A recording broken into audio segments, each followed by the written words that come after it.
মাদারীপুরে কালকিনিতে মঙ্গলবার জুলাই গণঅভ্যুত্থানের ১ বছর পূর্তি উপলক্ষে বাংলাদেশের জাতীয়তাবাদী দল বিএনপি আয়োজিত একটি সমাবেশ অনুষ্ঠিত হয়েছে। বিস্তারিত থাকছে আশরাফুর রহমান হাকিমের প্রতিবেদনে। দুপুর ১২টায় উপজেলা ডাকবাংলা মাঠে অনুষ্ঠিত সমাবেশে প্রধান অতিথি হিসেবে বক্তব্য রাখেন কেন্দ্রীয় বিএনপির গণ ও শিক্ষা বিষয়ক সম্পাদক আনিসুর রহমান তালুকদার খোকন। বিশেষ অতিথি হিসেবে উপস্থিত ছিলেন গণঅভ্যুত্থানের নিহত শহীদ সিফাতের বাবা কামাল হাওলাদার। এ সময় উপজেলা বিএনপির সাবেক সভাপতি ফজলুল হক ব্যাপারী, সদস্য সচিব মাহবুব মুন্সি সহ দলের অঙ্গ ও সহযোগী সংগঠনের নেতারা উপস্থিত ছিলেন। সমাবেশ শেষে কেন্দ্রীয় নেতা তালুকদার খোকনের নেতৃত্বে একটি বিজয় র্যালি বের হয়ে উপজেলার প্রধান সড়ক প্রদক্ষিণ শেষে মুক্তিযোদ্ধা ভবনের সামনে এসে শেষ হয়।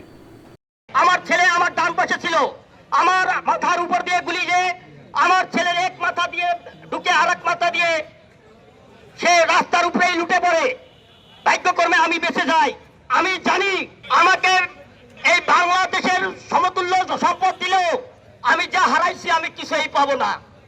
কিন্তু আমি জানি লাশের বোঝা কত ভারী, এর চেয়ে বেশি ভারী হলো সন্তানের লাশ বাবার কাঁধে।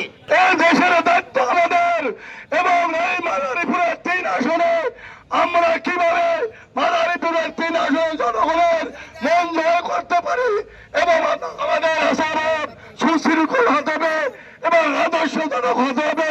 দেশের মানুষ যেন আমাদের আচরণে খুশি হয়। আমি অনুরোধ করব কখনোই কোন রকম দেশের সাধারণ মানুষের সাথে কোনো খারাপ কাজ করা যাবে না।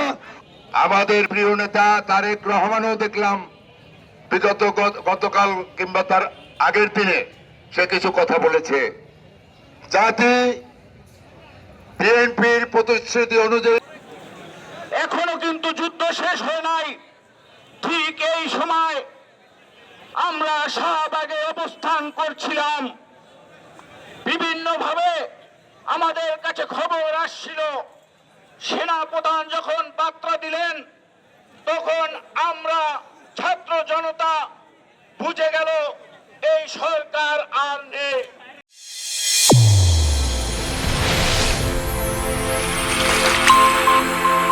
চ্যানেল A1 হৃদয়ের স্পন্দন।